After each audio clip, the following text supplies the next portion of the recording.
39வது அதிகாரம். ஆதியாகமம் 39வது அதிகாரம் 7வது வசனத்திலிருந்து கடைசி வரைக்கும் 5 வசனமாக வாசிக்கலாம். ஆதியாகமம் 39வது அதிகாரம் 7வது வசனத்திலிருந்து கடைசி வரைக்கும்.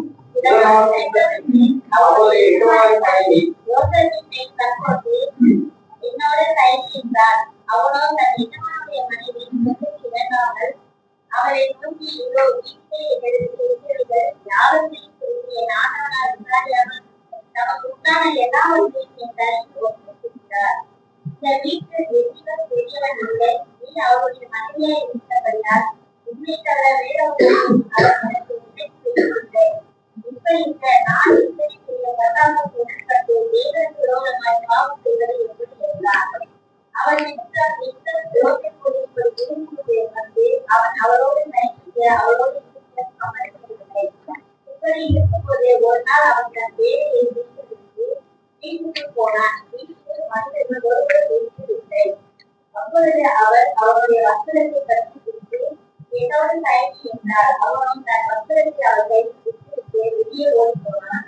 அவன் தன் வஸ்திரத்தை அவர் கையில் விட்டு வெளியே ஓடி போனதை அவர் கண்டபோது அவர் தன் வீட்டு மனிதரை கூப்பிட்டு, பாருங்கள், எதிரைய மனுஷன் நம்மிடத்தில் தர்க்கம் வருவதற்கு அவனை நமக்கும் கொண்டு வந்தார். அவன் என்னோடு தயங்கும்படி என்னிடத்தில் வந்தார். நான் மிகுந்த சத்தமிட்டு கூறினேன். நான் சத்தமிட்டு கூறியதை அவர் கேட்டு தன் வஸ்திரத்தை எடுத்து விட்டு வெளியே ஓடி போய்விட்டார் என்று சொன்னார். அவனுடைய எஜமான் வீட்டுக்கு வருவனவும் அவனுடைய வஸ்திரத்தை தன்னிடத்தில் வைத்திருந்து அவனை நோக்கி கொண்ட வந்த அந்த எதிரைய வேலைக்காரர் கலக்கம் பண்ணும்படிக்கு என்னிடத்தில் வந்தான். அப்பொழுது நான் சத்தமிட்டு கூறினேன். அவன் தன் வஸ்திரத்தை என்னிடத்தில் விட்டு வெளியே ஓடி போனான் என்றார். உன்னுடைய வேலைக்காரன் எனக்கு செய்தான் என்று தன் மனைவி தன்னோடு சொன்ன வார்த்தைகளை அவனுடைய எஜமான் கேட்டபோது அவனுக்கு கோபம் வந்தது. யோசேப்பின் எஜமான் அவனுக்கு ராஜாவின் கட்டளையால் காவலிலே வைக்கப்பட்டவர்கள் இருந்த சிறைச்சாலையிலே அவனை விட்டுவிட்டு அந்த சிறைச்சாலையிலே அவன் இருந்தார். கர்த்தரோ யோசேப்போடு இருந்து அவற்றின் குழுவைகளுக்கு சிறைச்சாலை தலைவனுடைய தயவு அவனுக்கு பிடிக்கும்படி செய்தார். சிறைச்சாலை தலைவன் சிறைச்சாலையில் வைக்கப்பட்ட யாவரையும் யோசேப்பின் கையில் ஒப்புவித்தார். அங்கே அவர்கள் செய்தது எல்லாவற்றையும் யோசேப்பு செய்திருந்தார்.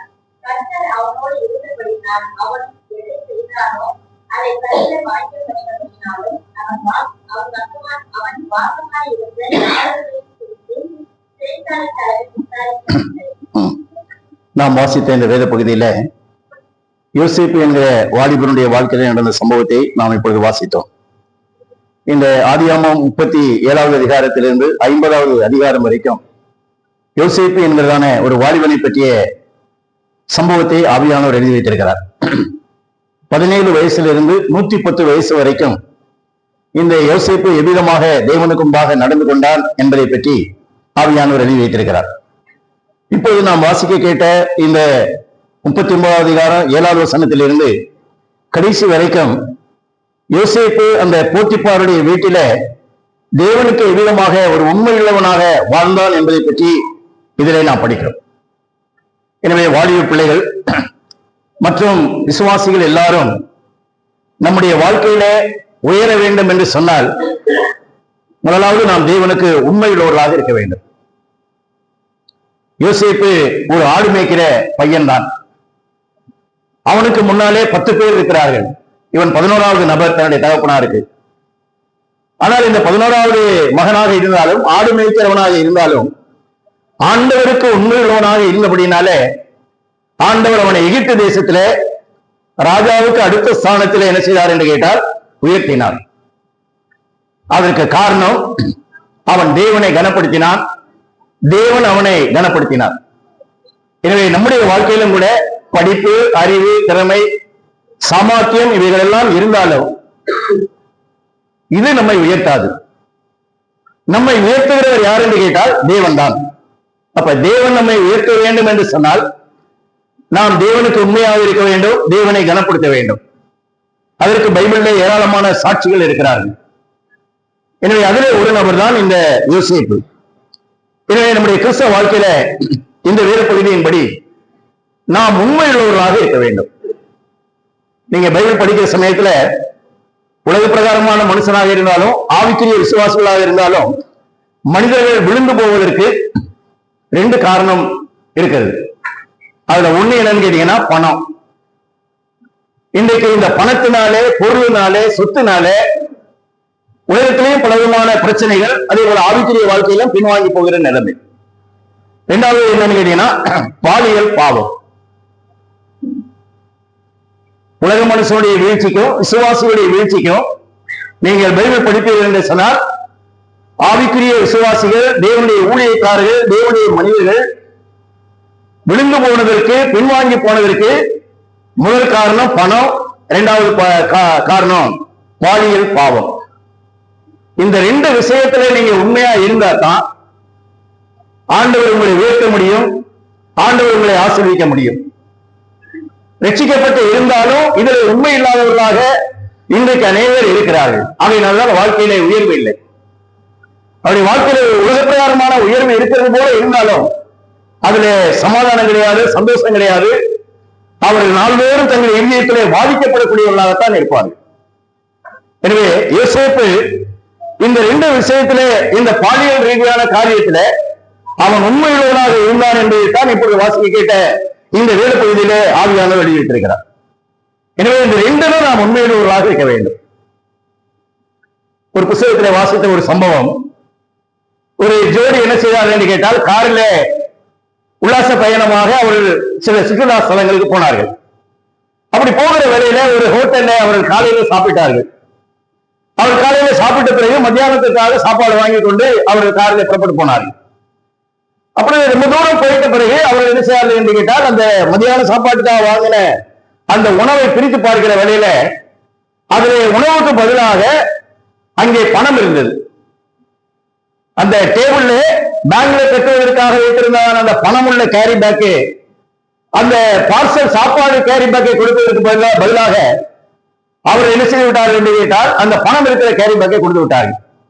உடனே அவர் 2 பேரும், ஐயோ சாப்பாட்டுக்கு பதிலாக இவ்வளவு பெரிய பணத்தை கொடுத்திருக்கார்களே, அதனால நம்ம ரொம்ப தூரம் வந்தாலும் என்ன செய்யலாம் என்று கேட்டால், திரும்பி போய் என்ன செஞ்சிடலாம், இந்த பணத்தை அந்த உரிமையாளர் இடத்திலே கொடுக்கலாம் என்று சொல்லி அவர்கள் திரும்பி வந்து ஹோட்டல்ல இந்த மாதிரியாக தவறுதலாக கொடுத்து விட்டீர்கள், உங்களுடைய பணம் என்று சொல்லி அந்த மாதிரியாக அவர்கள் சொன்னார்கள். உடனே அந்த ஹோட்டலில் இருக்கிற முதலாளி மற்றவர்கள் எல்லாரும் ரொம்ப ஆச்சரியப்பட்டார்கள். ஒரு விதத்துக்கு நீங்க ரொம்ப உண்மையுள்ளவர்களாக இருக்கிறீர்களே என்று சொல்லி, வாங்க நீங்க 2 பேரும் நெல்லுங்க, உங்க 2 பேரும் அந்த மாதிரியாக ஒரு போட்டோ எடுத்து அந்த மாதிரியாக பேப்பர்ல விளம்பரம் பண்ண வேண்டும். நீங்க ஒரு தூரத்துக்கு ஒரு உண்மையுள்ளவர்களாக இருக்கிறீர்கள், இந்த உண்மையை மற்றவர்களுக்கு நாம் அறிவிக்க வேண்டும், மற்றவர்கள் வாழ்க்கையில உண்மையுள்ளவர்களாக இருக்க வேண்டும், அதனால போட்டோவுக்கு நெல்லுங்க அப்படின்னு சொன்னோன்னே 2 பேரும் சொன்னாங்களே, இல்லைங்க போட்டோவுக்கு நிக்க வேண்டாம். ஏன் வேண்டாங்க நீங்க? அப்ப அவங்க சொன்னாங்க, அந்த பெண்ணை சொன்னா, அந்த புருஷன் கூட வந்திருக்கிற அந்த ஆண் சொன்னாரு, இவ என் மனைவி கிடையாது, இவ இன்னொருத்தருடைய மனைவி, இவளும் நானும் என்ன செய்யறோம், திருத்தலமாக அது மாதிரியாக உல்லாச பிரயாணம் போகிறேன்னு சொன்னாங்க. பாருங்க, பண விஷயத்துல உண்மையுள்ளவனாக இருக்கிறான், பாலியல் ரீதியாக ஒரு உண்மையற்றவனாக இருக்கிறான். நம்முடைய வாழ்க்கையிலும் கூட வேற குறுக்கு வழியே கிடையாது. தேவனுடைய ஆசீர்வாதம், தேவனுடைய அனுகிரகம் வேண்டும் என்று சொன்னால் பணம், பாலியல், இது 2லும் உண்மையுள்ளவர்களாக இருக்க வேண்டும். வாலிபர்கள் மாத்திரமல்ல, வயோதிபர்களும் என்ன செய்ய வேண்டும் என்று கேட்டால் இதில் உண்மையுள்ளவர்களாக இருக்க வேண்டும். தேவன் என்ன செய்கிறார் என்று கேட்டால் அதை எதிர்பார்க்கிறார். ஆண்டவருக்காக வாழ முடியுமா என்று கேட்டால் முடியும். யோசேப்பு வாழ்ந்த காலத்துல பைபிள் கிடையாது, யோசேப்பு வாழ்ந்த காலத்துல வாலிபர் கூட்டம் கிடையாது, யோசேப்பு வாழ்ந்த காலத்துல சபை கிடையாது. ஆனால் அப்படிப்பட்ட காலத்துல ஒரு மனிதன் பாலியல் ரீதியிலே அவன் உண்மையுள்ளவனாக இருந்திருக்கிறார். எனவே அவன் அதை ஆவியானவர் எழுதி வைத்திருக்கிறார். அவன் மரித்தும் என்ன செய்கிறான், இன்றைக்கு பேசுகிறான். எனவே இந்த வேத பகுதியிலே யோசேப்புடைய வாழ்க்கையை விழுந்து போகாமல் இருப்பதற்குரிய அநேக காரணங்களை பற்றி நாம் படிக்கிறோம். அதில் முதலாவது நாம் பார்க்கிறது என்னவென்று கேட்டால், யோசேப்பு தன்னுடைய வாழ்க்கையில கண்களின் இச்சைக்கு இடம் கொடுக்கவில்லை. இந்த வேத பகுதியிலே நாம் வாசித்தோம், போத்திபாருடைய மனைவி அவன் மேலே கண் போட்டு என்று 7வது வசனத்திலே நாம் வாசிக்கிறோம். எனவே அவருடைய கண்களிலே அந்த மாதிரியாக சுத்தம் இல்லை, அவருடைய பார்வையிலே அந்த மாதிரியாக சுத்தம் இல்லை. ஆனால் யோசேப்பு கண்களுடைய இச்சைக்கு என்ன செய்யவில்லை என்று கேட்டால் அவன் இடம் கொடுக்கவில்லை. அநேகருடைய வாழ்க்கையில வீழ்ச்சிக்கு காரணம் என்னவென்று கேட்டால், முதலாவது பார்வை. இந்த பார்வையினாலே அநேகர் என்ன செய்ய முடியும் என்று கேட்டால் விழுந்து போக முடியும். வாலிபர்கள் மாத்திரமல்ல, வயோதிபர்களும் கூட தான். யோபு 31ஆம் அதிகாரம் 1வது வசனத்தை நீங்க வாசிக்கிற சமயத்துல, என் கண்களோடு கூட உடன்படிக்கை பண்ணின நான் ஒரு கன்னிகையின் மேல் நினைப்பாக இருப்பது எப்படி என்று அந்த வசனத்திலே படிக்கிறோம். யோபு என்ன வாலிப பையனா? 10 பிள்ளை பெற்ற தகப்பன். அப்ப யோபு தன்னுடைய வாழ்க்கையில என்னுடைய கண்களுக்கு என்ன செய்ய முடியும்? கண்களினாலே தவறி போக முடியும், கண்களினாலே பாவம் செய்ய முடியும். அதனால இயேசு சொன்னார், ஒரு ஸ்திரியை இச்சையோடு பார்க்கிற எவனும் அவளோடு விபச்சாரம் செய்தாயிற்று என்று வேதத்திலே படிக்கிறோம். அப்ப பார்வையினாலே வரக்கூடியதான அந்த பாவத்துக்கு யோசேப்பு என்ன செய்தார் என்று கேட்டால் தன்னை விலக்கி காத்துக் கொண்டான். ஆகையினாலே டிவியில, மொபைல்ல, லேப்டாப்ல நாம் எதை பார்க்கிறோம் என்பது மிகவும் முக்கியம். பார்வையினாலும் வாழ்க்கையில் என்ன செய்ய முடியும் என்று கேட்டால் அந்த மாதிரியாக வீழ்ச்சி வர முடியும். இன்னைக்கு எவ்வளவு பேருடைய வாழ்க்கையுடைய வீழ்ச்சியை நீங்க பார்க்கிற வேளையில, தாவீதுடைய வாழ்க்கையில, சாலமோனுடைய வாழ்க்கையில, சிம்சோனுடைய வாழ்க்கையில இவருடைய வீழ்ச்சிக்கு காரணம் என்னவென்று கேட்டால் கண்களின் இச்சைக்கு கொடுத்தார்கள், அந்த பாலியல் பாவத்திலே விழுந்தார்கள். சிம்சோன் சொன்னான், இவள் என் கண்ணுக்கு பிரியமானவள், நான் இவளே கொள்ள வேண்டும் என்று சொன்னான். அதே போல தாவீது ஸ்நானம் பண்ணுகிற ஒரு ஸ்திரியை என்ன செய்தான்? கண்டான், அடுத்து விசாரித்தான், முறைகேடான பாவத்தை செய்தான் என்று தேவனுடைய வசனத்திலே நாம் படிக்கிறோம். எனவே யோசேப்பு கண்களுடைய இச்சைக்கு அந்த மாதிரியாக இடம் கொடுக்கவில்லை. பைபிள் இதை பற்றி ஒரு நல்ல சம்பவம் பாருங்கள். எசேக்கியேல் புத்தகம் 23வது அதிகாரம் 14 இருந்து 18 வரைக்கும் பாருங்க. எசேக்கியேல் 23வது அதிகாரம் 14வது வசனத்திலிருந்து 18வது வசனம் வரைக்கும் வாசிங்க. அவன் தன் வேசித்தனங்களில் அதிகரித்தான், சுவரில் ஜாதி நீங்கத்தால் ரூபங்களை கண்டார். அவர்கள் எல்லாரும் தங்கள் ஜென்ம தேசமாகிய கத்தையாக இருக்கிற பாசன் தயாராக தங்கள் அறைகளை கட்டி கட்டினவர்களும் தங்கள் தலைகளில் சாய்ந்திருக்க பெரிய பாயலை செல்வதும் பார்வைக்கு ராஜகுமாரர்களாக இருந்தார்கள். அவருடைய கண்கள் அவர்களை பார்த்தவுடனே அவர்கள் மேல் போயிட்டு கத்தையாவுக்கு அவர்கள் அணிகளை காணி அழுத்தினார். அப்பொழுது பார்வையின் தேவர் அண்டைகளை திவேக சம்பவத்துக்கு வந்து வேசித்தனங்களால் அவரை தீர்த்துப்படுத்தினார்கள். அவள் இவர்களால் தீர்த்துப்பட்டு போன பின்பு அவள் மனது அவர்களை தீர்த்துப்படுகிறது. விதமாய் அவர் தன் வேசித்தனங்களை வெளிப்படுத்தி தன் நிர்வாணமாகின்ற போது என் மனம் அவருடைய சகோதரி விட்டு பிரிந்தது போல அவளையும் விட்டு பிரிந்தது. இந்த வசனத்தை பாருங்க, கொஞ்சம் நல்லா பாருங்க. சுவர்ல வரைஞ்சிருந்த ஒரு சித்திரம் தான், அதைத்தான் 14வது வசனம் சொல்லுகிறது. சுவரில் புருஷ சுரூபங்களை கண்டால் என்று வேதத்திலே வாசிக்கிறோம். 15வது வசனத்துல அந்த சுரூபங்கள் பார்ப்பதற்கு எப்படி இருந்ததுன்னு கேட்டால் பார்வைக்கு ராஜகுமாரர்களை போல மிகவும் அழகுள்ளவர்களாக நேர்த்தியாக காணப்பட்டார்கள். அடுத்து 16வது வசனம் என்ன படிக்கிறோம்? அவருடைய கண்கள் அவர்கள் பார்த்த உடனே அவர்கள் என்ன செய்வது? மோகம் கொண்டது. கீழே அடுத்த 2 வசனத்திலையும் அவர்கள் என்ன செய்தார்கள்? அந்த மாதிரியாக தங்களை தீட்டுப்படுத்தினார்கள், அந்த முறைகேடான பாவத்துக்கு தங்களை உட்படுத்தினார்கள். வீட்டுல போய் அதை நல்லா தியானம் பண்ணுங்க. சுவர்ல பார்த்த ஒரு படம் தான், அது அவர்கள் என்ன செய்வது? கவர்ச்சித்தது. அதனால அவர்கள் என்ன செய்தார்கள்? மோகத்துக்கு உட்பட்டு ஒரு முறைகேடான பாவத்தை செய்தார்கள். அப்ப பார்வையில சுத்தம் இருக்கணும். இன்னைக்கு அசுத்தமான வால் போஸ்டர் இருக்கிறது, இன்னைக்கு அசுத்தமான காரியங்கள் எங்க இருக்கிறதுன்னு கேட்டால் லேப்டாப்ல இருக்கிறது, அந்த மாதிரி மொபைல்ல இருக்கிறது. இன்னைக்கு இருக்கிற எல்லா மின் சாதன அந்த எக்யூப்மெண்ட்ஸ் எல்லாம் இருக்குது. அப்ப விசுவாசிகள் என்ன செய்யணும் கேட்டீங்கன்னா பார்வையில சுத்தமா இருக்கணும். உன் கண்கள் நேராய் நோக்க கிடவுது என்று வேதத்திலே வாசிக்கிறோம். அந்த காலத்துல குதிரை வண்டியை நீங்க பார்த்தீங்கன்னு சொன்னா, அந்த குதிரை வண்டி இழுத்து போகிற சமயத்துல இந்த 2 பக்கம் என்ன செய்யறாங்கன்னா மறைச்சிருப்பாங்க. ஏன்னா அது அங்கேயும் என்ன செய்யக்கூடாது? பார்க்கக்கூடாது, அது நேரதான் பார்க்கணுங்கிறதுக்காக தான். அதே போல நம்முடைய வாழ்க்கையிலும் கண்களின் இச்சைக்கு யோசேப்பு என்ன செய்யல? இடம் கொடுக்கவில்லை. அதே போல நம்முடைய வாழ்க்கையிலும் முதலாவது நம்முடைய பார்வையில எப்படி இருக்க வேண்டும் என்று கேட்டால் சுத்தம் உள்ளவர்களாக இருக்க வேண்டும். கண்களின் இச்சைக்கு என்ன செய்யக்கூடாது? அது மாதிரியாக இடம் கொடுக்க கூடாது. இந்த கண்களின் நிச்சயம் எங்க இருந்து வந்துச்சுன்னு கேட்டீங்கன்னா உலகத்திலிருந்து வந்ததுதான். அதை நீங்க 1 யோவான் 2வது அதிகாரத்திலே வாசிக்கிற வேளையில அதில் நாம் 3 காரியங்களை இங்கே படிக்கிறோம். மாம்சத்தின் இச்சை 16வது வசனம், 1 யோவான் 2:16. மாம்சத்தின் இச்சை, கண்களின் இச்சை, ஜீவனத்தின் பெருமை, இவைகளெல்லாம் உலகத்திலே உண்டானவைகள். அதை பாத்தீங்களா? கண்களின் இச்சை. அப்ப பார்வை சுத்தமா இருக்கணும். யோசேப்பு தன்னுடைய வாழ்க்கையில முதலாவதாக தன்னுடைய பார்வையில அவன் சுத்தமுள்ளவனாக இருந்தான், அதில் உண்மையுள்ளவனாக இருந்தான் என்று ஆவியானவர் நமக்கு சுட்டி காண்பிக்கிறார். இரண்டாவதாக அந்த ஆதியாகமம் 39வது அதிகாரம் 9வது வசனத்திலே வாசிக்கிற வழியில அவன் சொல்லுகிறான், இப்படி இருக்க நான் இத்தனை பெரிய பொல்லாங்குக்கு உடன்பட்டு தேவனுக்கு விரோதமாய் பாவம் செய்வது எப்படி என்று வேதத்திலே வாசிக்கும். அப்ப இரண்டாவது யோசேப்பு தன்னுடைய வாழ்க்கையில தேவன் தன்னை என்ன செய்யக்கூடியவராக இருக்கிறார், பார்க்கக்கூடியவராக இருக்கிறார். தேவன் தன்னை பார்க்கிறார் என்கிறதான அந்த அறிவு அவனுக்கு இருந்தது. அதான் அந்த வாக்கியத்திலே அவன் சொல்லுகிறான், இத்தனை பெரிய பொல்லாங்கு உடன்பட்டு தேவனுக்கு விரோதமாய். எப்படி என்று சொன்னால் தேவன் பார்த்துக் கொண்டிருக்கிறார். தேவனுடைய பார்வைக்கு யாருமே என்ன செய்ய முடியாது, தப்ப முடியாது. இந்த சமூகத்தை நீங்க படிச்சு பாருங்க நல்லா. இப்போது யோசேப்பை கண்டிப்பதற்கு பக்கத்துல தாய் கிடையாது, தகப்பன் கிடையாது, மாமா கிடையாது, அக்கா கிடையாது, எந்த உறவுக்காரனுமே கிடையாது. இரண்டாவது தன்னை பார்ப்பதற்கு என்ன யாருமே கிடையாது. ஆகையால தைரியமா என்ன செய்யலாம், இந்த பாவத்தில் ஈடுபடலாம் என்கிறதான துணிகளும் அவனுடைய வாழ்க்கையில வரல. மூணாவது விதமாக செயல்படுகிறது, அது தேவனுக்கு விரோதமான அந்த மாதிரியான பாவம். ஆகையினால பாவத்துக்கு இடம் கொடுக்காமல் என்ன செய்தான், எதிர்த்து நின்றான். அவர் மாத்திரமல்ல, அவர் என்ன செய்கிறார், தினந்தோறும் அவனை அந்த மாதிரியாக அவனை வற்புறுத்துகிறார். அவன் என்ன செய்தார், அப்படியே இந்த பாவத்தை செய்தாலும் ஏன்னா நம்மளை கேள்வி கேட்கப்படுது, யாருமே கிடையாது.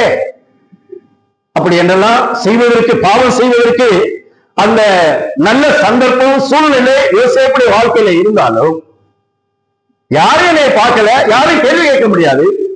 ஆனால் என்னை பார்க்கக்கூடிய, என்னை கேட்கக்கூடிய ஒரு தெய்வம் என்ன செய்கிறார் என்று கேட்டால் உயிரோடு கூட இருக்கிறார் என்கிறதான அந்த உணர்வு அவனுக்கு இருந்துச்சு. அதே போல நம்முடைய வாழ்க்கையில எங்க போறோம், யாரோடு பேசுகிறோம், நாம் எப்படி செயல்படுகிறோம் என்பது குடும்பத்தில் இருக்கிறவங்களுக்கோ, சபையில் இருக்கிறவங்களுக்கோ, மற்றவங்களுக்கோ தெரியாமல் இருக்கலாம். ஆனால் தேவன் என்ன செய்யக்கூடியவராக இருக்கிறார் என்று கேட்டால் அறியக்கூடியவராக இருக்கிறார். 139ஆம் சங்கீதத்துல அந்த 2வது வசனத்திலே நாம் படிக்கிறோம், நான் நடந்தா என் உட்கார்தலையும், 139:2, என் உட்கார்தலையும் என் எழுந்திருக்குதலையும் நீர் அறிந்திருக்கிறீர், என் நினைவுகளை தூரத்திலிருந்து அறிகிறீர், நான் நடந்தாலும் நான் படுத்திருந்தாலும் என்னை சூழ்ந்திருக்கிறீர், என் வழிகள் எல்லாம் நமக்கு தெரியும். வாலிப பிள்ளைகள், விசுவாசிகள், எங்க உட்கார்றீங்க, நீங்க எங்க போறீங்க, நீங்க என்ன பேசுகிறீர்கள் என்பதை யாருக்கும் தெரியாது. ஆனால் தேவன் அறியக்கூடியவராக இருக்கிறார். வாக்கியத்தை பார்த்தீர்களா, தேவன் என்ன செய்திருக்கிறார், நீர் அறிந்திருக்கிறீர், உங்கள் நினைவு கூட தேவன் என்ன செய்திருக்கிறார், அறிந்திருக்கிறார். அடுத்து 3வது சொல்ற, நீர் என்ன செய்திருக்கிறீர், சூழ்ந்திருக்கிறீர். யோசேப்புடைய வாழ்க்கையில என்னை அறியக்கூடிய ஒரு தேவன் இருக்கிறார். தேவன் என்ன செய்கிறார், என்னை சூழ்ந்திருக்கிறார் என்கிறதான அந்த அறிவு அவனுடைய வாழ்க்கையில இருந்தது. எனவே நம்முடைய வாழ்க்கையிலும் கூட தேவன் நம்மை பார்க்கிறார், தேவன் நம்மை அறியக்கூடியவராக இருக்கிறார் என்கிறதான அந்த சிந்தனை நமக்கு இருக்கும். மோசே அந்த எகிப்தியனை வெட்டி போடுற சமயத்துல நீங்க யாத்ராகம புத்தகம் 2ஆம் அதிகாரம் 12வது வசனத்தை வாசிக்கிற வேளையில அது எழுதியிருக்கிறது, மோசே அங்கும் இங்கும் பார்த்து என்று வாசிக்கும். அங்க இங்கும் பார்த்தா ஒருத்தருமே கிடையாது. அதனால எகிப்தியன் என்ன செய்தான், அவன் வெட்டி போட்டான். ஆனா மேல தேவன் பார்க்கிறார் என்பதை அவன் என்ன செய்தான்னு கேட்டால் மறந்து விட்டான். ஒரு தகப்பனும் மகனும் திருட போனாங்க. அப்ப அந்த தகப்பன் நான் திருடி வீட்டுக்குள்ள போய் திருடிட்டு வரேன், அவன் திருடுறதுக்கு முன்னால என்ன செய்யறான் என்று கேட்டால் வடக்கே, தெற்கே, கிழக்கே, மேற்கே 4 திசையும் பார்த்தான், யாருமே இல்லை. அதனால நான் உள்ள போகிறேன் என்று சொல்லி அவன் போனான். அப்ப மகன் கேட்டானா, அப்பா நீங்க 4 பக்கம் தான் பார்த்தீங்க, ஆனா நீங்க எங்க பார்க்கல, மேல பார்க்கல, மேல ஒருவருடைய கண்கள் பார்த்து கொண்டிருக்கிறது. நான் சண்டே ஸ்கூலுக்கு போகிற சமயத்துல அவங்க பார்த்து பார்த்தாங்க, ஏசையா மேலே இருந்து தாழ உன்னை என்ன செய்கிறார், பார்க்கிறார் என்று அவர்கள் பாட்டு சொல்லி கொடுத்திருக்கிறார்கள். ஆகையினால 4 திசையில யாரும் கிடையாது, நம்மளை பார்க்கிறதுக்கு யாரும் கிடையாது. ஆனா மேலே இருந்து தெய்வம் என்ன செய்யக்கூடியவராக இருக்கிறார், நம்மை பார்க்கக்கூடியவராக இருக்கிறார் என்று மகன் சொன்னானா. உடனே தகவல் திருடுகளை விட்டுட்டு 2 பேரும் வெளியில வந்துட்டாங்க. அருமையானவர்களே, உங்களுடைய வாழ்க்கையில நீங்க எங்க போறீங்க, என்ன செய்றீங்க என்பது யாருக்கு தெரியாது. வெளிநாட்டுக்கு வேலைக்கு போனாலும், உலக உலகப்பிரகாரமான ஆபீஸ்க்கு வேலைக்கு போனாலும் தேவன் என்ன செய்யக்கூடியவராக இருக்கிறார்? தேவன் என்னை பார்க்கக்கூடியவராக இருக்கிறார், அவர் என்னை சூழ்ந்திருக்கிறார் என்கிறதான அந்த பயம் என்ன செய்யணும் கேட்டீங்கன்னா நம்முடைய வாழ்க்கையில இருக்கணும். மனிதனுடைய கண்களை மறைக்கலாம், ஆனா தெய்வத்துடைய கண்களை என்ன செய்ய முடியாது, நம்ம யாரும் மறைக்க முடியாது. ஆண்டவர் என்ன செய்கிறார்? கடவுளுக்கு கண் இல்லையான்னு இன்னைக்கு உலகத்துல கேட்கிறான். கடவுளுக்கு கண் இருக்குது. அவர் உங்களை பார்க்கக்கூடியவராக இருக்கிறார், அவர் உங்களை கேட்கக்கூடியவராக இருக்கிறார், அவர் உங்களுடைய காரியங்களை அறியக்கூடியவராக இருக்கிறார். இருக்கிற நான் வாசிக்கிற வேளையில நீங்கள் அதே 139 சங்கீதத்துல அந்த 7ல இருந்து நீங்க 11 வரைக்கும் படிக்கிற சமயத்துல நீங்க சமுத்திரத்துக்கு ஆழத்துக்குள்ள போனாலும் வானத்துல நட்சத்திரங்களுக்கு ஏறி அது மாதிரியான கூட்டையெல்லாம் கட்டினாலும் தேவனுடைய கை என்ன செய்யும்? நம்மளை பிடிக்கும் என்று எழுதியிருக்கிறது. வீட்டுல போய் நீங்க வாசிக்கணும். அவர் மாத்திரமல்ல, தேவன் என்ன செய்கிறவராக இருக்கிறார்? நம்மை பார்க்கக்கூடியவராக இருக்கிறார். 2 வசனம் பாருங்க. யோபு 34வது அதிகாரம் 21, 22 வசனத்திலே விதமாய் படிக்கிறோம். 34, 21, 22. யோபு, அவருடைய கண்கள் மனுஷனுடைய வழிகளை நோக்கி இருக்கிறது, அவருடைய நடைகளை எல்லாம் அவர் பார்க்கிறார். அக்கிரமக்காரர் ஒளிந்து கொள்ளத்தக்க அந்தகாரமும் இல்லை, மரண இருளும் இல்லை. அவருடைய கண்கள் மனுஷனுடைய வழிகளின் மேல் நோக்கமாயிருக்கிறது. அவர் பார்க்கிறார். குருட்டு தெய்வம் அல்ல, பார்க்கிற தெய்வம். நம்மை அறியக்கூடியதான தேவன் என்று இங்கே தேவனுடைய வசனத்தை படிக்கிறோம். இன்னுமாக பாருங்கள், எரேமியா 23வது அதிகாரம் 24வது வசனத்திலே ஆவியானவர் விதமாய் சொல்கிறார். எரேமியா 23ஆம் அதிகாரம் 24வது வசனம், எவனாகிலும் தன்னை நான் காணாதபடிக்கு மறைவிடங்களில் தன்னை ஒழித்துக் கொள்ள கூடுமோ என்று கர்த்தர் சொல்லுகிறார். நான் வானத்தையும் பூமியையும் நிரப்புகிறவர் அல்லவோ என்று கர்த்தர் சொல்லுகிறார்.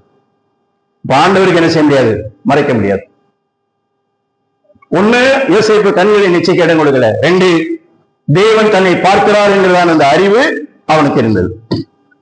விசுவாசிகள் வாலிப பிள்ளைகள் எல்லாரும் மனப்பாடம் பண்ணணும். எபிரேயர் நிருபம் 4ஆம் அதிகாரம் 13வது வசனம், அவருடைய பார்வைக்கு மறைவான சிருஷ்டி ஒன்றுமில்லை, சகலமும் அவருடைய கண்களுக்கு முன்பாக நிர்வாணமாயும் வெளியரங்கமாயும் இருக்கிறது, அவருக்கே நாம் என்ன செய்ய வேண்டும்? கணக்கு ஒப்புவிக்க வேண்டும். எல்லாரும் மனப்பாடம் பண்ணுங்க. சகலமும் ஆண்டவருடைய பார்வையில வெளியரங்கமா இருக்கு. நம்ம பார்வையெல்லாம் அந்தரங்கம் என்று சொல்லுகிறோம். தேவனுடைய பார்வையில அந்தரங்கமே கிடையாது, எல்லாம் அவருக்கு தெரியும். அவருடைய பார்வைக்கு மறைவான சிருஷ்டி ஒன்றும் கிடையாது. அதோடு மாத்திரமல்ல, தேவனுக்கு கணக்கு கொடுக்க வேண்டும்.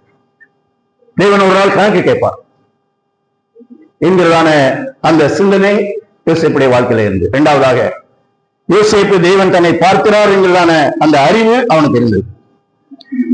3வதாக, அந்த ஆதியாகமம் 39ஆம் அதிகாரம் 9ஆம் வசனத்தின்படி இத்தனை பெரிய பொல்லாங்குக்கு உடன்பட்டு என்று அவன் சொல்கிறார். அப்ப இந்த பாவம் இத்தனை பெரிய பொல்லாங்கு. அப்ப இந்த செயல், இந்த பாலியல் ரீதியான இந்த செயல், அது எப்படி ஏற்பட்டது என்று கேட்டால் பொல்லாப்பான காரியம். 2வது, எப்படிப்பட்டது? பெரிய ஒரு காரியம். அது இத்தனைன்னு சொன்னா எத்தனைன்னு எண்ணிக்கே இல்லை. அப்படி என்று சொன்னால் யோசேப்பு பாவத்தை என்ன செய்தார் என்று கேட்டால் குறைவாக மதிப்பிடவில்லை. அந்த பாவம் எப்படிப்பட்டதுன்னு கேட்டால் கொடூரமானது, அது பொல்லாதது, அது பெரியது. அதனால பாவத்தை என்ன செய்யல, அது என்னுடைய பலவீனம் என்று அவன் சொல்லல. அவன் பாவத்தை ஒரு பொல்லாங்கான காரியமாக அவன் எண்ணினான். அப்ப நம்முடைய வாழ்க்கையிலும் கூட பாவம் பாவம் தான். அது விசுவாசி செஞ்சாலும் அவிசுவாசி செஞ்சாலும், வாலிபர்கள் செஞ்சாலும் பெரியவர்கள் செய்தாலும் பாவம் பாவம் தான். அந்த பாவம் எப்படிப்பட்டது? அது பொல்லாங்கானது, அது பெரியது என்கிறதான உணர்வு நமக்குள்ள இருக்கும். அப்ப நம்ம இன்னைக்கு என்ன நினைக்கிறேன்னு கேட்டீங்கன்னா, சின்ன சின்ன காரியங்கள் எல்லாம் அந்த மாதிரியாக பெரிய பாவம் இல்லைன்னு நினைக்கிறோம். யோபு 1ஆம் அதிகாரம் 2ஆம் அதிகாரம் 10வது வசனத்தை எழுதியிருக்கிறது. யோபு 2ஆம் அதிகாரம் 10வது வசனம், அதில் கீழே என்ன வாசிக்கிறோம்? யோபு தன்னுடைய உதடுகளினால் என்ன செய்யவில்லை? பாவம் செய்யவில்லை என்று வேதத்தில் எழுதியிருக்கிறது. இவைகள் எல்லாருக்குமே யோபு தன் உதடுகளினால் பாவம் செய்யவில்லை அப்படின்னு சொன்னா, பாவம் எதுல செய்ய முடியும்? உதட்டுல செய்ய முடியும். நீங்க என்ன பேச்சு பேசுறீங்க? குடும்பத்துல புருஷ மனைவி எப்படி பேசுறீங்க? மற்றவர்களை எவ்வளவாக பேசுகிறீர்கள்? அப்ப நம்முடைய பேச்சினால என்ன செய்ய முடியும் என்று கேட்டால் பாவம் செய்ய முடியும். அப்ப நம்ம பேசுறதை பற்றி இன்றைக்கு கவனமே கிடையாது. எதை வேணாலும் பேசலாம், எப்படி வேணாலும் பேசலாம் என்கிறதான துணிகரம் இன்றைக்கு நம்முடைய வாழ்க்கையில வந்துருச்சு. காரணம் என்ன கேட்டீங்கன்னா, பாவத்தை பெருசா என்னல இதெல்லாம் ஒரு பெரிய பாவமா, இதெல்லாம் என்னுடைய பலவீனம், நாங்க மூக்கு இருக்கிற வரைக்கும் சளி வரும்னு சொல்லி நம்ம செய்யற பாவத்துக்கு சப்போர்ட் கட்டக்கூடாது.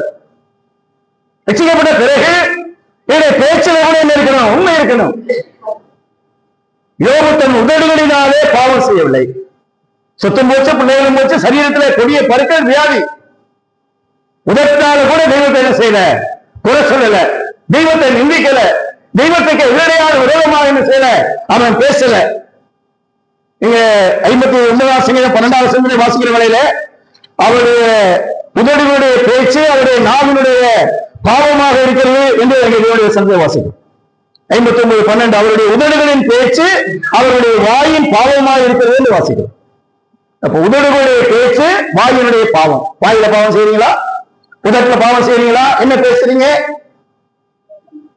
அதுல உண்மையா இருக்கணும். பாவத்தை ரொம்ப அற்பமா எண்ணக்கூடாது. அடுத்து அந்த யூதா 11வது காலத்துல நீங்க வாசிக்கிற சமயத்துல பழைய பாட்டு காலத்துல அந்த மோசேக்கு விரோதமாக என்ன செய்யறாரு என்று கேட்டால் 250 பேர் அந்த மாதிரியாக கூடினார்கள். அது ஆவியானவர் புதிய ஏற்பாட்டுல வர சமயத்துல அந்த யூதா 11வது வசனத்துல என்ன எழுதுறாரு பாருங்க. யூதா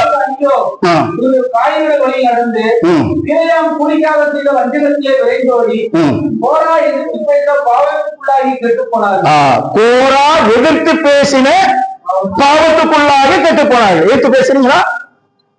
உங்க அம்மா அப்பா சொன்னா கீழ்படுகிறா, எதிர்த்து பேசுறியா? அதே போல வீட்டுல உங்க புருஷன் பேசுற சமயத்துல மனைவி எதிர்த்து பேசுறியா?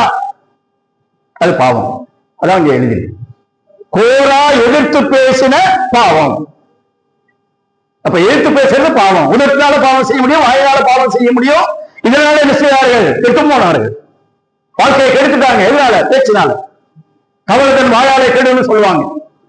அதனால இந்த கடையத்தங்களை பேச்சில அவர் என்ன செய்திருக்கிறார்கள், தங்களை தாங்களே அந்த மாதிரியாக கெடுத்துக் கொண்டிருக்கிறார்கள். அடுத்து நீதிமொழிகள் 24வது அதிகாரம் 9வது வசனம் பாருங்க. நீதிமொழிகள் 24:9 அது என்ன வாசிக்கிறோம்?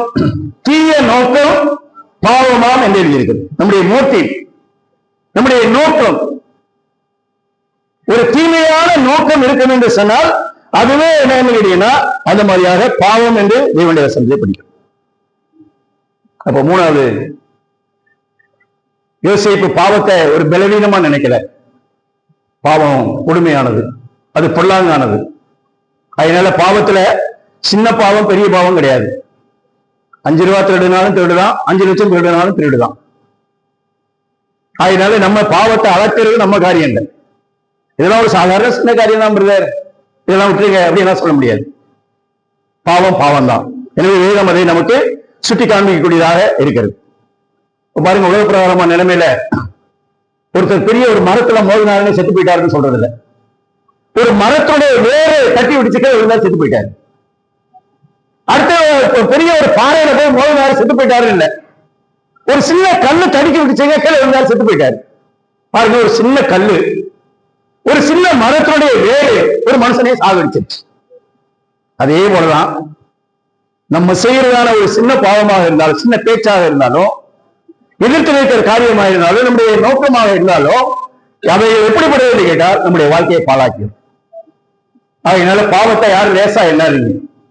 பாவம் பொல்லாங்கானது, நம்முடைய வாழ்க்கையை கெடுத்துரும், நம்முடைய குடும்பத்தை சீரழிச்சிடும், நம்முடைய குடும்பத்தில் அந்த மாதிரியான ஐக்கிய குறையை செய்யணும், அந்த மாதிரியாக உண்டு பண்ணிடும். அதனால நம்முடைய கற்பனையில பாவம் வரும்போது அதை என்ன செய்யணுங்கிறீங்கன்னா தூங்கி எறியணும். ரோமர்கள் நிறுவனம் 7ஆம் அதிகாரம் 11வது வசனம் பாருங்க. ரோமர்கள் நிறுவனம் 7வது அதிகாரம் 11வது வசனத்திலே ஆவியானவர் விதமாக சொல்கிறார், பாவமானது கற்பனையினாலே சமயம் பெற்று என்னை வஞ்சித்தது, அதனாலே என்னை கொன்றது என்று வாசிக்கிறோம். பாவமானது முதல்ல என்ன செய்வது? கற்பனையினாலே. கற்பனைன்னு சொன்னா சிந்தனை, அது பார்வை. அந்த கற்பனையினாலே அது என்ன செய்வது? சமயம் பெற்று. அடுத்து 3வது என்ன செய்வது? என்னை வஞ்சித்தது. அடுத்து 4வது என்ன செய்வது? என்னை கொன்று போட்டது. அப்ப நம்முடைய சிந்தனையினே அசுத்தமான பாவ எண்ணங்கள், பாவ நினைவு, பாவ சிந்தனை வரும் பொழுது அதை என்ன செய்யணும் கேட்டீங்கன்னா கிள்ளி எரிஞ்சிடணும், இல்லைன்னா நம்முடைய வாழ்க்கையை பாழாக்கிடும். எனவே மூணாவதாக யோசேப்பு தன்னுடைய வாழ்க்கையில பாவத்தை பாவமாக அது மிகவும் பொல்லாதானது என்பதை அவன் என்ன செய்தான், அந்த மாதிரியாக மதிப்பிட்டு வைத்திருந்தான். நாலாவதாக அதுல அவன் சொல்லுகிறான், இத்தனை பெரிய பொல்லாங்கு கொடும்பட்டு நான் தேவனுக்கு விரோதமாய் பாவம் செய்வது எப்படி என்கிறதான அந்த வார்த்தையில அவனுக்கு தெய்வ பயம் இருந்துச்சு. நாலாவதாக யோசிப்புடைய வாழ்க்கையில தெய்வ பயம் இருந்தது என்று நான் இடத்துல வாசிப்பேன். என்ன பயம்? தேவன் என்னை பார்க்கக்கூடியவராக இருக்கிறார், தேவன் என்னை அறியக்கூடியவராக இருக்கிறார், தேவன் என்னை சூழ்ந்திருக்கிறார் என்பதான அந்த தெய்வ பயம் அவனுக்குள்ள இருந்தது. இன்னைக்கு விசுவாசியுடைய வாழ்க்கையில என்ன இல்ல? தெய்வ பயம் இல்லை. யார் என்னை கேட்கறது, எவன் என்னை பார்க்கிறது என்கிறதான அந்த துணிகளை நம்முடைய வாழ்க்கையில வந்துருச்சு. ரோமருக்கு 3ஆம் அதிகாரம் 18ஆம் வசனத்துல வாசிக்கிறோம், அவருடைய கண்களுக்கு முன்பாக தெய்வ பயம் இல்லை என்று வேதத்திலே வாசிக்கிறோம். அவருடைய கண்களுக்கு முன்பாக தெய்வ பயம் இல்லை, அதனால அவங்க அநேக பாவமான காரியங்களை செய்வார்கள். நீங்க அந்த ரோமர் 3ஆம் அதிகாரத்தை படிக்கிறோம், தெய்வ பயம் இல்லை என்று வேதத்திலே வாசிக்கிறோம். கல்யாணத்துல 128ஆம் சங்கீதம் வாசிக்கிறோம், கர்த்தருக்கு பயப்படுகிற மனுஷன் இவ்விதமாய் ஆசீர்வதிக்கப்படுவான். கர்த்தருக்கு நீ பயப்படலன்னு சொன்னா உங்க வாழ்க்கையை ஆசீர்வாதமா இருக்காது, உங்க குடும்ப வாழ்க்கையை ஆசீர்வாதமா இருக்காது.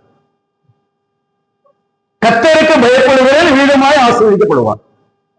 கர்த்தர் சீயோனில் என்ன செய்வார்? ஆசீர்வதிப்பார். அப்ப ஆசீர்வாதம் எங்க இருந்து வரணும்? கர்த்தர் இருக்கிறதா வரணும்.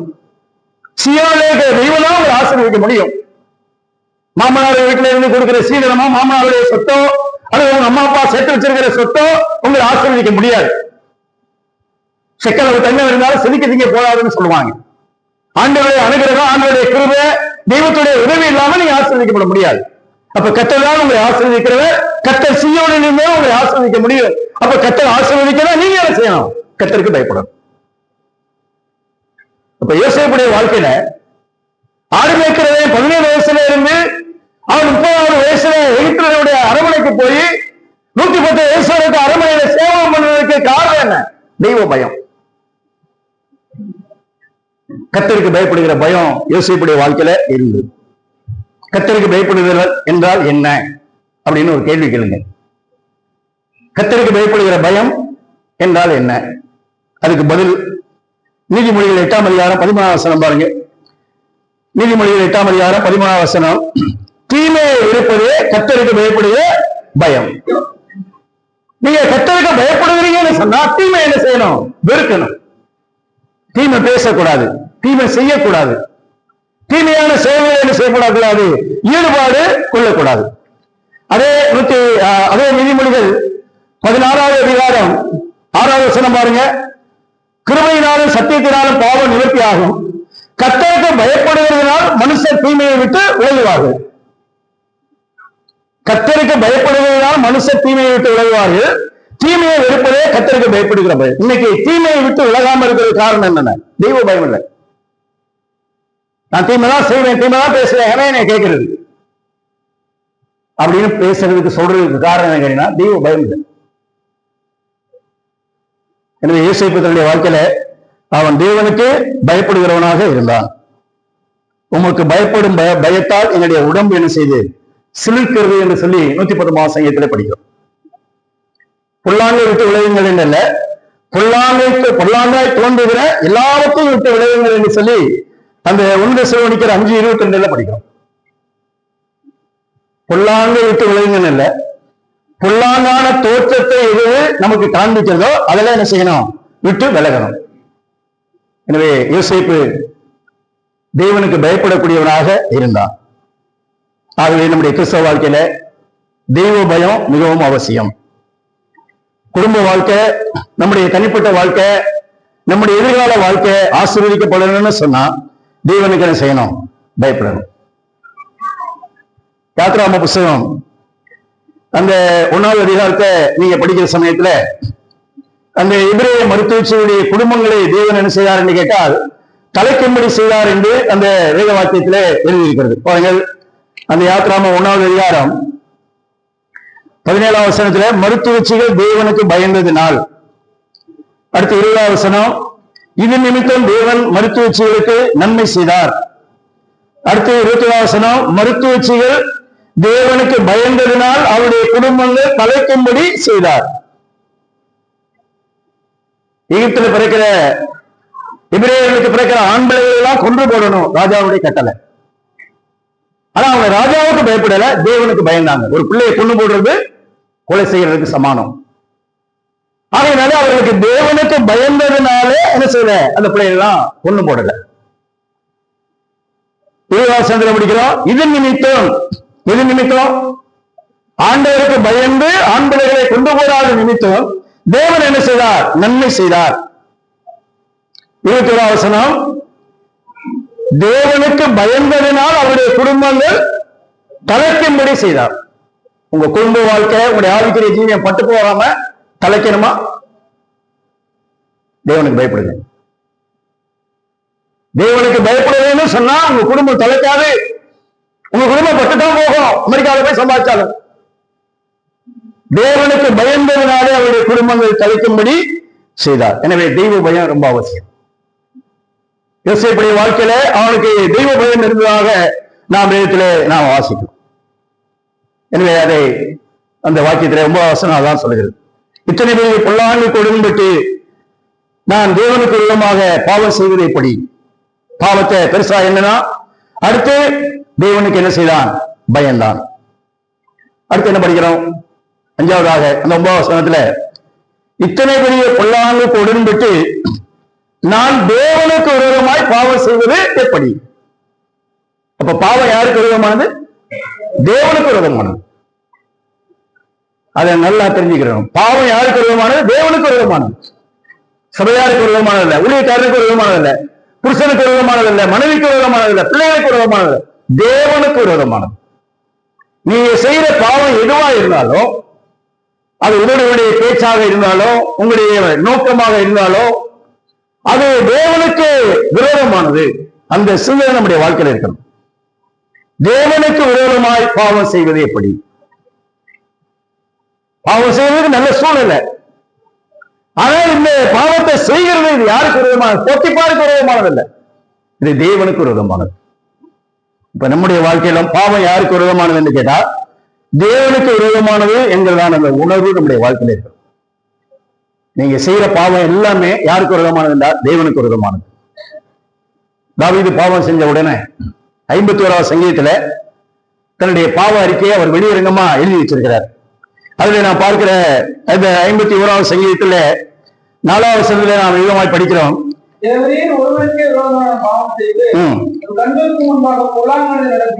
நான் வாசிக்கிறோம் பாருங்க. தேவரீர் ஒருவருக்கே விரோதமாக நான் பாவம் செய்து, உரியாவுக்கு விரோதமாக அல்ல, பத்சேபாவுக்கு விரோதமாக அல்ல, அல்லது என் கட்டின மனைவிக்கு நான் கட்டின மனைவிக்கு விரோதமாக அல்ல, தேவரீர் ஒருவருக்கே விரோதமாக நான் பாவம் செய்தேன். பத்சேபாவோடு நான் முறைகேடாக நடந்து கொண்டது தேவனுக்கு விரோதமான செயல். ஆடு மேய்க்கிற என்னை அரசனாக்கினீர், ஆனால் நான் பாவம் செய்தேன். அந்த பாவம் தேவனே அது உமக்கு விரோதமானது. உங்களுடைய கண்களுக்கு முன்பாக நான் என்ன செய்வேன், அந்த மாதிரியாக பாவம் செய்தேன் என்று அவன் செய்கிறான், ஒத்துக்கொள்கிறதை படிக்கும். எனவே பாவம் யாருக்கு விரோதமானது? தேவனுக்கு விரோதமானது. லூக்கா 15ஆம் அதிகாரம் 18வது வசனத்துல இளைய மகனை பற்றி படிக்கிறோம். அப்ப இளைய மகன் என்ன சொல்கிறான் என்று கேட்டால், அவன் முதலாவதாக இந்த 12வது வசனத்திலையும் 18வது வசனத்திலையும் அவன் எழுதியிருக்கிறது. அது என்ன வாசிக்கிறோம்? அவர்களை இறைவன் தகப்பனை நோக்கி, தகப்பனே, ஆட்கள் எனக்கு ஒரு பங்கு எனக்கு தர வேண்டும் என்றார். அந்தபடி அவன் அவர்களுக்கு தன் ஆட்சியை பங்கிட்டு கொடுத்தான். 12வது வசனம் 18வது வசனம், நான் எழுந்து என் தகப்பனுக்கு போய் தகப்பனை பரத்துக்கு விரோதமாகவும் உமக்கு விரோதமாகவும் பாவம் செய்தேன். பாருங்க, அவன் சொல்றது 2 காரியம். முதல்ல யாருக்கு விரோதமானது? பரத்துக்கு விரோதமானது. 2வது யாருக்கு? உமக்கு விரோதமானது. அப்ப இளைய மகனுடைய வாழ்க்கையிலையும் பாவம் யாருக்கு விரோதமானது? தேவனுக்கு விரோதமானது என்பதை அவன் உணர்ந்தான். அதை அவன் என்ன செய்தான்? ஒத்துக்கொண்டான். அந்த 12வது வசனத்தின்படி நீங்க படிக்கிற சமயத்துல இளைய மகன் வீராப்பு பேசியிருக்கலாம் அப்பாட்ட வந்து. அந்த வசனத்துல என்ன வாசிக்கிறோம்? 12வது வசனத்துல, ஆஸ்தியிலே எனக்கு வரும் பங்கை காரும். அப்பாட்ட அடிச்சு சண்டை போட்டு சொத்தை புடிக்கிட்டு போகல, அவன்கிட்ட கேட்கிறான், ஆஸ்தியிலே யாரு எனக்கு வருகிற பங்கு. அண்ணன் சொத்து வேண்டாம், அப்பன் சொத்து வேண்டாம். பாகப்பிரிவினை பண்ணுகிற சமயத்துல எனக்கு என்ன வருதோ அதை மட்டும் நீ கொடுத்தா போதும். அதான் நான் சொல்லுகிறான், ஆஸ்தியில் எனக்கு வரும் பங்கை தாரும். அடுத்து என்ன வாசிக்கிறோம்? தகப்பன் பங்கிட்டு கொடுத்தான். தகப்பனார் அடிச்சு பிடிச்சு கட்டி போட்டுட்டு இருக்கிறதெல்லாம் அள்ளிட்டு ஓடல. தகப்பனார் என்ன செய்தான்? அந்த மாதிரியாக அவன் தான் என்ன செய்தான்? பங்கிட்டு அவன் கொடுத்தான். அடுத்தவன் என்ன சொல்கிறான்? அந்த கீழே உள்ள வசனங்களை வாசிக்கிறவர்கள என் பங்கை நான் என்ன செய்தேன்? செலவு செய்தேன். எப்படி எல்லாம் சொல்லி வீரா பேசலாம்ப்பா, வரேன், என்ன வீட்டுக்குள்ள ஏத்துக்கிறியா ஏத்துக்கலையா? ஒண்ணு நான் உன்னை அடிச்சு பிடிச்சிட்டு போல, என் சுத்தம் தான் வாங்கிட்டு போனேன், உன் சுத்தம் வாங்கல, அண்ணன் சுத்தம் வாங்கல. அதே போல நான் உன்னை அடிச்சு பிடிச்சு வாங்கிட்டு போல, நீ தான் அதெல்லாம் பங்கிட்டு கொடுத்த. நான் போய் செலவு பண்ணது துன்மார்க்கமா ஜீவனமானதெல்லாம் யாரு? என்னுடைய பங்கு தான் அப்படின்னு சொல்லி பாவத்துக்கு சப்ப கேட்டு கட்டல. நான் செஞ்சது யாருக்கு விரோதமானது? பரத்துக்கு விரோதமானது, தேவனுக்கு விரோதமானது. தாய் தகப்பனுக்கு கீழ்ப்படியணும், நான் கீழ்ப்படியல. நான் முரட்டாட்டம் பண்ணினேன், நான் தெய்வத்தை தேடல. நான் செய்ததெல்லாம் முதல்ல பரத்துக்கு விரோதமானது. அப்படி இருந்தா தாங்க வாழ்க்கை ஆசீர்வதிக்கப்பட முடியும். குடும்பத்துல பிரச்சனை சமயத்துல ஒன்னாலதான் குடும்பம் கடிச்சு, ஒன்னாலதான் என்னாலதான் என்று சொல்லி மற்றவர்களே குற்றப்படுத்திக்கிட்டு இருக்காம, நான் செய்வது தேவனுக்கு விரோதமானது எங்குதான் அந்த உணர்வு இருக்கணுங்க. அப்பதான் வாழ்க்கை ஆசீர்வதிக்கப்பட முடியும்.